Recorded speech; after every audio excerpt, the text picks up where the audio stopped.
It is still incurable, although it can be managed with medication. But during the time of the Old Testament, and I'm sure even into the New Testament, the Jews believed that leprosy was given to an individual as a judgment by God. You see that on 3 separate occasions in the Old Testament. The first time is with Miriam in Numbers 12, and Gehazi in 2 Kings, and King Uzziah in 2 Chronicles 26. Now, of course, the idea of every sickness and every disease being the punishment of one who has sinned is refuted by Jesus. When the disciples come up to him and ask him about the blind man, they ask, is this man blind because of his own sin, or was it because of the sin of his parents? And Jesus says, it is not that this man sinned or his parents, but that the works of God might be displayed in him. Therefore, a person with leprosy did not necessarily have it because of his own sin, but may have had it for another reason designated by God in his providence.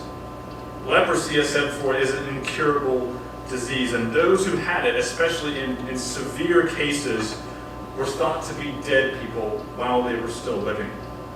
That's why when we see Miriam struck with leprosy, Aaron the high priest calls out, he says in Numbers 12, verse 12, let her not be as one dead, whose flesh is half eaten away. That was how leprosy was seen in these days. It was equivalent to death. Let her not be as one who is dead. And that leads us to our passage here, beginning in verse 40. It begins by saying, and a leper came to him. Neither Matthew, Mark, or Luke tell us anything about who this man was or what his backstory was. We don't know whether he was wealthy or poor, married or single, young or old. All we're told is that he was a leper. With this being the case, it might seem like we know nothing about this man's life, but that's actually not the case, because the Old Testament frequently talks about leprosy. So we actually know a lot about this man's life based off of what the Old Testament says about lepers. And there are at least 4 things that characterize the life of a leper. The first thing that characterizes his life is that it is a defiling life. It's defiling. The Old Testament law required a person with a leprous disease to be quarantined from the people at all times. Leprosy was such an infectious disease that it could be spread both through physical touch as well as through the air. And that's why we see, according to the Talmud, the closest a leper could get to an individual was 6 feet. And if you recall on a different occasion when Jesus healed a group of lepers in Luke 17, it says that when Jesus entered a village, he was met by 10 lepers who stood at a distance and lifted up their voices, saying, Jesus, Master, have mercy on us. These men were grouped together because being religiously defiled, that was the only company they could be around. These men were also said to have stood at a distance from Jesus because they were not allowed to be near anyone who did not have leprosy. The Talmud also says that on windy days, the distance extended from 6 feet to 150 feet. Therefore, whatever identity this leprous person had beforehand, whether he was wealthy, whether he was married, whether he was a craftsman, that did not matter anymore. That was not his identity anymore. He was identified as an unclean man. He was defiled. That was his new identity. So that's the first thing that characterizes the life of a leper. The second thing that characterizes his life is that it's humiliating. It was a humiliating life.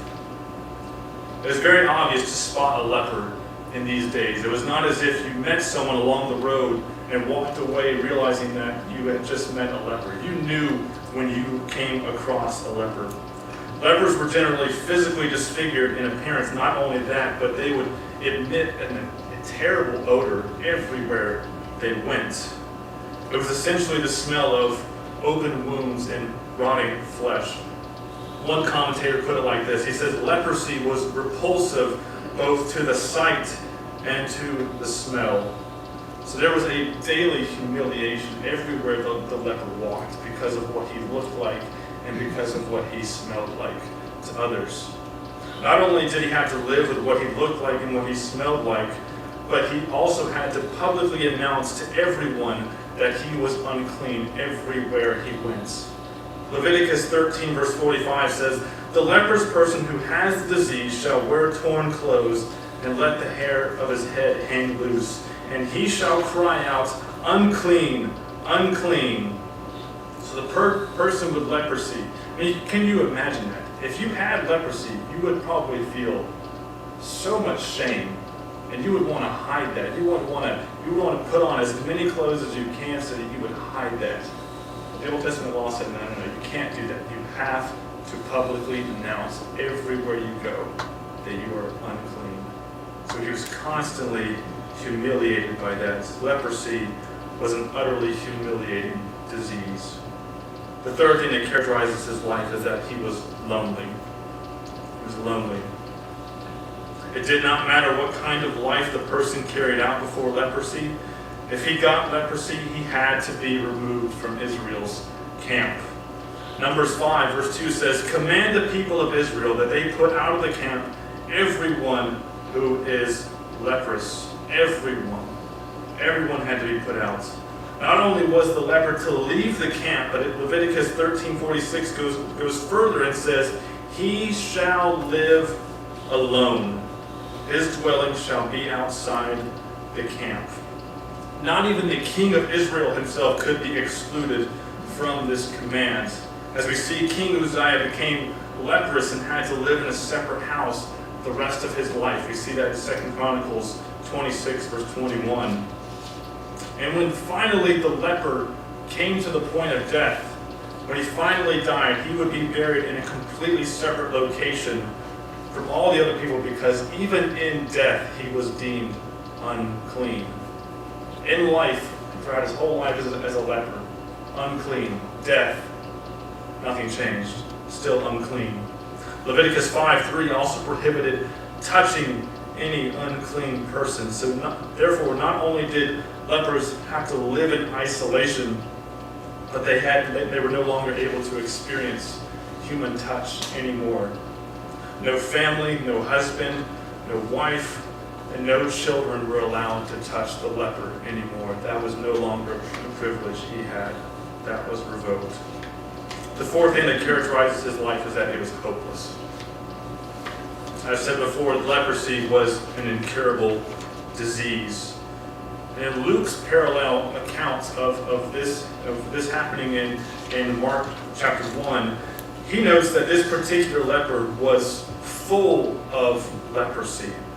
So in other words, this man likely had the worst form of leprosy, known as Hansen's disease. And Hansen's disease typically begins with pain and would eventually turn into numbness throughout the body. The skin in those areas where it would be numb would eventually lose its color and become scaly and thick, and it would eventually lead to sores on the body. Hansen's disease would not just stay on the outer surface of the body, but would eventually damage the internal organs, the nervous system, causing him to be susceptible to all sorts of sicknesses and eventually lead to death itself. Also, a leper would often lose one of his body parts. He would lose perhaps a toe or a finger or an entire leg. That would be a common thing. And it was thought during that day that it would just simply rot off. That's what they thought during that day. But a man named Philip Yancey said otherwise. He says this concerning the disease. Quote, "For thousands of years, people thought Hansen's disease caused the ulcers on hands and feet and face, which eventually led to the rotting of flesh and the loss of limbs. Yet, through modern medical research, it has been established that in 99% of the cases, Hansen's disease only numbs the extremities. The destruction follows solely because the warning system of pain is gone." He goes on to say, he says, "How does the decay happen? In villages of Africa and Asia, a person with Hansen's disease has been known to reach directly into a charcoal fire to retrieve a dropped potato. Nothing in his body told him not to do it. patients at Brand Hospital in India would work all day gripping a shovel with a protruding nail, or extinguish a burning wick with their bare hands, or walk on splintered glass. The daily routines of life would ground away at the Hansen's disease patient's hands and feet, but no warning system alerted him. If an ankle turned, tearing tendon and muscle, he would adjust and walk crooked. If a rat chewed off his finger tonight, he would not discover it missing until the next morning. Living in that kind of condition, I mean, can you imagine that? Living in that condition, it would be hard to maintain a sense of hopefulness in that condition. The disease was so hopeless that it was thought that only God himself could heal that disease. In 1 Kings chapter 5, the commander of the Syrian army, who was a leper himself, brought a letter to the king of Israel requesting to be healed of his leprosy. When the king of Israel opened it and read it, it says that he tore his clothes and said, "Am I God to kill and to make alive, that this man sends word to me to cure a man of his leprosy?" In other words, who does this man think I am? Does he think I'm God to be able to cure his leprosy? Only God could do that. Only God could cure a disease like leprosy. Therefore, with the man that comes to Jesus, this leper who is full of leprosy, knowing his defiling, his humiliating, his lonely, and his hopeless condition, this man comes to Jesus pleading for help. Verse 40 says that he came to Jesus imploring him and kneeling. Luke's gospel says this man fell on his face and begged him. When the leper opens his mouth, he expresses a kind of reverent faith, and he says that if you will, you can make me clean. It was reverent faith because he was sure of Christ's power to save, hence the words, "You can make me clean." He believed that Christ could make him clean. He was sure that he had the power to do that. But he was unsure of his willingness to do it, hence the words, "If you will." And surely, if we think about, from the standpoint of this man, that it took a lot of courage to come to Jesus because of the opposition within himself and the opposition without. When I think about the opposition that was within himself, there was the amount of shame in coming up to a person like that in public, and also the shame of being despised and being ridiculed by the people. He put that aside and he came to Jesus' feet begging for help. And what does Jesus do? How does he respond to this man, to this leper who is pleading with him? Does he reprimand him? He could have. Jesus could have reprimanded this man because the text says that he came to him imploring him. He got so close to Jesus that he was within arm's reach of Jesus. Jesus could have quoted from the Talmud and he could have reminded him of the 6-foot rule. He could have told him, no, 6 feet, you stay there. Or if it was a windy day, he could have reminded him of the 150-foot rule and told him to go even further, just to tell him to shout from there. He could have told him that. Or perhaps Jesus could have cited Leviticus 13:46 and told him that he was supposed to live alone and not be around anybody else. He could have told him that. Or perhaps Jesus could have quoted Isaiah 65, verse 5, and said, "Keep to yourself and do not come near me, for I am too holy for you." That text was originally applied to the Jews, and it was not true of the Jews, but it was true of Jesus. Jesus could have cited that. He could have said that to the leper. But that's not how he reacted. How did Jesus react? What was his response to the leper? Verse 41 says, moved with pity, he stretched out his hand and touched him and said to him, "I will be clean." Now, it's not surprising for us that the emotion that is most frequently attributed to Jesus in the New Testament is his compassion. This particular emotion is attributed to Christ 8 times in the gospel accounts of Matthew, Mark, and Luke, not mentioned in John. The word here for pity or compassion does not refer to an outward expression of one's emotions, such as smiling or laughing or crying, but rather it has to do with an inward feeling of compassion. The word literally means to be moved as to one's inwards. So in other words, it has to do with the guts or the bowels of a person. It was the ancient way of saying of what rises out of one's innermost core, what one is like in his heart. And if we think about it, there is a profound truth here in this word concerning Jesus Christ, because it tells us that at the very core of who Jesus is, what comes out of his inward parts, what comes out of his guts, is compassion for the lowly and despised, such as this leper. Jesus tells us very plainly what his heart is like, what comes from within. He tells us very plainly, he says, "Come to me, all who labor and are heavy laden, and I will give you rest. Take my yoke upon you and learn from me, because I am gentle and lowly in heart, and you will find rest for your souls." Out of the heart, that is what characterizes a person. That is who a person is. Out of the abundance of the heart, Jesus says, the mouth speaks and the hands do. Therefore, we can conclude that compassion and mercy abound in the inward parts of Christ towards weak sinners as this leper. Recall that the leper said to Christ, "If you will, you can make me clean." The word there for will literally means desire. The sentence could be literally translated, "If you desire, you can make me clean." And Jesus uses the same word in verse 41, which can also be literally translated, "I desire, be clean." And therefore when we see Jesus stretch out his hand and touch this man, which by the way is a remarkable event, because this man, being a leper, had not been touched by another human being in such a long time. This was the first time that it had taken place in a long time. But when we see Jesus stretch out his hand and touch this leper, we do not see something that he was provoked to do. Nobody made him do this.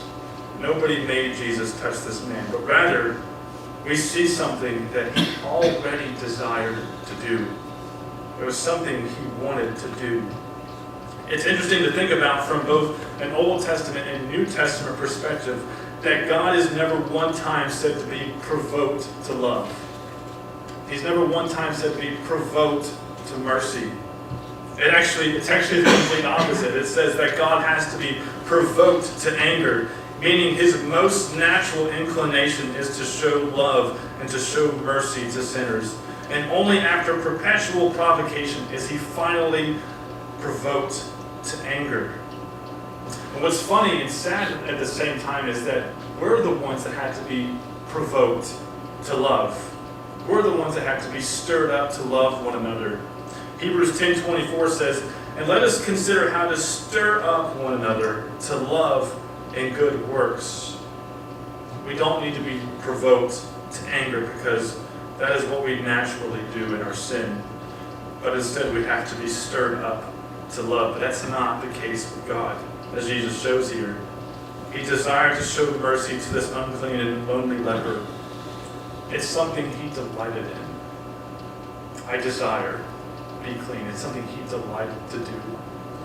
Micah 7 verse 18 says, "He does not retain his anger forever," says this concerning God. But why? Why is that the case? Why does God not retain his anger forever towards his remnant, towards his people? Why is that the case? It says, because he delights in steadfast love. He takes pleasure in showing love. Let that be a reminder to you in your sin that if you are one of God's people, God takes delight in showing steadfast love. He delights in doing that. And the effects of this healing, like all of Jesus' healings, was instantaneous and thorough. Verse 42 says, "And immediately the leprosy left him, and he was made clean." At once this leper who had been isolated from the world and possibly from his own family, was now clean and was able to return to the community of people. His life of being ceremonially defiled, publicly humiliated, perpetually lonely, and utterly hopeless was now over because he came in contact with God in the flesh. That's what happens when one comes into contact with Jesus. When one truly comes into contact with Jesus. And in verses 43 through 44, it goes on to say, "And Jesus sternly charged him and sent him away at once and said to him, 'See that you say nothing to anyone, but go, show yourself to the priest and offer for your cleansing what Moses commanded for a proof to them.'" Right after this miraculous healing, we see something really quite strange. Because Jesus, in a moment of overflowing pity, stretched out his hand and healed this leper completely of his leprosy. But then, in verse 43, it seems to indicate a change in his emotions. It says that Jesus sternly charged him and sent him away at once. The same thing is said in Matthew 9, when Jesus healed 2 blind men. It says that he sternly warned them, Matthew 9:30. The phrase, which the ESV translates, sternly charged, could be better translated as to be angry at, or better yet, to be enraged with. The same word is used in Mark chapter 14, verse 5, when a woman brought expensive ointment to pour over Jesus' head. And the disciples said, "Why was this ointment wasted like that? For this ointment could have been sold for 300 denarii and given to the poor." And then it says, "And they scolded her." The same word used in Mark chapter 1. So we ask ourselves, why was Jesus so angry? What was he angry at? What's the deal with this anger? And to be honest with you, I actually don't know why he's angry. I'll be upfront with you. But in saying that, I do have a suspicion as to why he was angry. And you are more than welcome to disagree with me on this. But here's why I think he was angry. I believe that Jesus may have foreseen this man's disobedience, but was not simply angry at the man's disregard for his commandment, but was angry at the outcome of the man's disobedience as well. The reason I say that is if you look at verse 45, it says this, "But he went out and began," this is concerning the leper, "but he went out and began to talk freely about it and to spread the news, so that Jesus could no longer openly enter a town, but was in desolate places, and people were coming to him from every quarter." Remember what Jesus had said earlier in verse 38, that the reason he came was to preach, and therefore he needed to go to the next towns in order to do just that. But now that the leper had gone out and freely spread the news, Jesus was no longer able to do that. He could no longer go into towns freely and without hindrance. But he was bombarded with people and wasn't able to do this, so he had to stay in desolate places. And not only that, but now Jesus is likely seen as some sort of a miracle worker, as some sort of carnival worker, if you please, someone who can change my life in that regard instead of someone who has good news through a message. Now, to clarify this point, Jesus' anger here by no means eradicates the compassion that he showed to the leper previously. That was a genuine compassion that came from the depths of Jesus himself. It says that it came from his guts. He was genuinely moved by the leper's condition and for his plea for help. But this text also gives us a balanced picture of who Christ is. That's what Mark gives us here. He's not the gushy Jesus that only has love and no wrath, as many people believe today. He's not that. And he's also not the Jesus who mainly has wrath and is only partly compassionate. We sometimes get into that sort of belief as well, where Jesus is a lot of wrath, but only partly compassionate. Scripture says both of those are not true. Scripture does say that God is love and not God is wrath.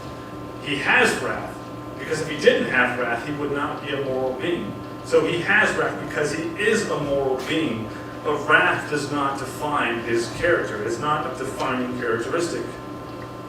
And therefore we have to have a balanced view of who God is. We have to understand, as Exodus 34 says, that he is merciful and gracious, slow to anger. Remember that he has to be provoked to anger. He is slow to anger. And he has steadfast love and faithfulness. But not just does he have it, he abounds in steadfast love and faithfulness. So that's one aspect of God. He is love. We also have to come to grips that he has wrath. And that's why Exodus 34 says that he will by no means clear the guilty. Both of those aspects are true of who God is. Both of those aspects are true of Christ. And Mark provides us with that balanced view here. And coming back to verse 44, where Jesus is charged to this leper, he tells him to show himself to the priest and offer for his cleansing what Moses commanded for a proof to them. Why does Jesus tell him to do this? Why give him this command? I think the text gives us two reasons as to why Jesus gave him this command. Number one, in order to be pronounced clean. Even though Jesus was angry when he sent this man away, he nonetheless is still compassionate towards this man as he tells him to go to the priest. Leviticus 14 gives us the details as to what this cleansing looked like. The priest would take 2 clean live birds, and he would kill the one bird and dip the live bird in its blood, and then proceed to sprinkle the blood of the dead bird onto the leprous man, and then let the live bird fly into an open field. What this meant for the leper was that he was now able to come back into the camp and live amongst the people again. I think a good comparison of this today would be someone who has been entrapped in a hospital for a long period of time. And he's been in there for so long because of a terminal disease, and he's just grown accustomed to the 4 walls in that building. But one day he's finally healed of that disease, and he's able to walk out of that hospital. And the environment that he had grown so accustomed to, that 4 walls and being stuck in that terminal disease, was no longer true of him. So it was basically like receiving a new life. It was a change in circumstances, and it was a change in his environment. It was a new life, essentially. The leper, who was once defiled and cursed under the law, because the law only provided for his condemnation. The law only provided for his condemnation, and therefore he had to live outside the camp. The same truth of this leper, who was once defiled and now clean, belongs to those who are saved by the blood of Christ. The same is true for us. We no longer live under the curse of the law and sin, because Christ has redeemed us from that curse by becoming that curse for us. Galatians 3:13. He took the spiritual leprosy, he took the spiritual cancer, and died in our place so that we might go free and live under the umbrella of the mercy of God. He took the curse, and like the leper, he went outside the camp to die alone on a hill outside Jerusalem. And he did it that he might sanctify the people through his own blood. Hebrews 13, verse 12. Colossians 1:13 says, he has delivered us from the domain of darkness and transferred us to the kingdom of his beloved Son, in whom we have redemption, the forgiveness of sins. It's through the death of Christ on the cross that we no longer live outside the city of God. We no longer live outside there, but rather we have become citizens of the heavenly Jerusalem. We are able to come back into that city like the leper. So that's the first reason why Jesus told the leper to go to the priest, so that he might be pronounced clean. And in doing this, he gives us a picture of what it is like to be cleansed of our sins. No longer are we defiled. No longer are we to be humiliated by that. No longer are we to be lonely in our sins, but God has called us to himself. Number 2, the second reason why Jesus tells them to do this was in order to testify to who Christ was. Jesus says that when this leprous man shows himself to the priest, it will be as a proof to them. The proof that Jesus is referring to here is a proof that he was sent by God and that he was the Son of God himself. That is the proof that he wants to provide to the priest. Jesus says in John 5:36, "For the works that the Father has given me to accomplish, the very works I am doing, they bear witness about me that the Father has sent me." The works that Jesus does bears witness to the fact that he is the Son of God and that he has been sent by God. Again, John 10:25, Jesus says, "The works that I do in my Father's name bear witness about me." And again, later in verse 38, he says, "Even though you do not believe me," that is, my words, "believe the works, that you may know and understand that the Father is in me, and I am in the Father."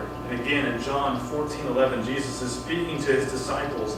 He says, "Believe me that I am in the Father, and the Father is in me, or else believe on account of the works themselves." The works that Christ does, such as his healing of this man's leprosy, bore witness to the fact that he was the Son of God. It was a proof of who Jesus said he was. Now, it's interesting to see that the word for proof here, also used as the word testimony, can be used in a negative sense. Can be used in a negative sense, meaning that the proof that this miraculous healing offers to the priest is an incriminating testimony and can be used as evidence for his prosecution. Therefore, if the priest establishes that this man has truly been healed by Jesus Christ and still does not believe, then they will stand condemned because they did not recognize the power from which it came from and therefore did not recognize who Jesus was. The works that Jesus did will serve as a witness against these people because they did not believe on account of them, and therefore they will have no excuse before God on the day of judgment. These works that Jesus did provide for the judgment of these people. Not only that, but they will be judged more harshly than others. Why is that the case? Jesus says in Matthew 11, "Woe to you, Chorazin! Woe to you, Bethsaida! For if the mighty works done in you had been done in Tyre and Sidon, they would have repented long ago in sackcloth and ashes.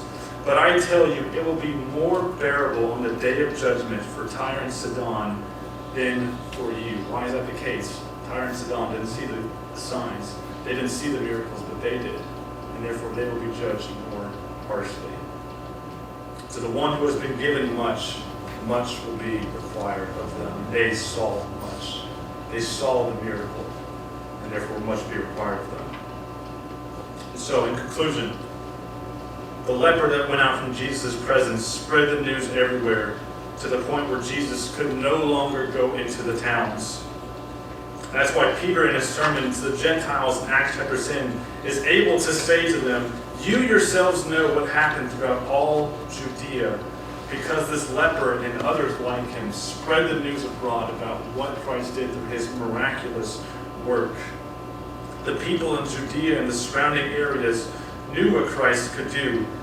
And even to this day, what Christ did speaks volumes to us. It serves as a proof to who he was and puts the obligation on us to believe. Puts the obligation on us to believe. They saw the signs, and we see the signs as well through his word. We see it. The obligation is on us to believe. This text also serves as a reminder of who Christ is to poor sinners who are defiled, humiliated, lonely, and hopeless because of their sin, and that his guts churn in compassion for them. And because of his deep-seated compassion, because he is gentle and lowly in heart, he desires to assist and to save his people who are suffering, whether it be because of their circumstances or because of their own sin. Therefore, we can boldly approach Christ just like this leper did, in our leprosy. And we can have the confidence before Christ, we can say to him, if you desire, you can make me clean. But not only do we have the boldness to approach, we have that boldness by the blood of Christ, Hebrews tells us. Not only that, but we have the confidence because Christ took his blood to the heavenlies. We have the confidence that Christ will say, I desire to do that. Be clean. Will you come to Christ asking for forgiveness? He's not reluctant to give it to you. He desires to give it to you. He loves to give steadfast love. So be encouraged by that, church. It is very encouraging to know that Christ is our high priest and he desires that same thing. Let's pray.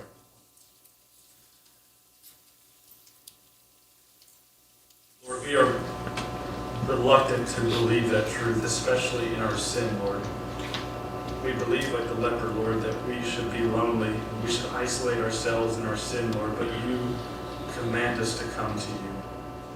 Not just to come to you, but to come boldly to you, Lord. And to expect Christ because of his blood that he spilled on the cross and because of the blood that he took in the heavenlies, that he will say yes to us, that he desires that. Ask that you would change and mold our hearts, Lord, and that we wouldn't be stuck in our sin, Lord, but that we would receive the forgiveness of sins and go and sin no more, as Christ said. I ask this in your name. Amen.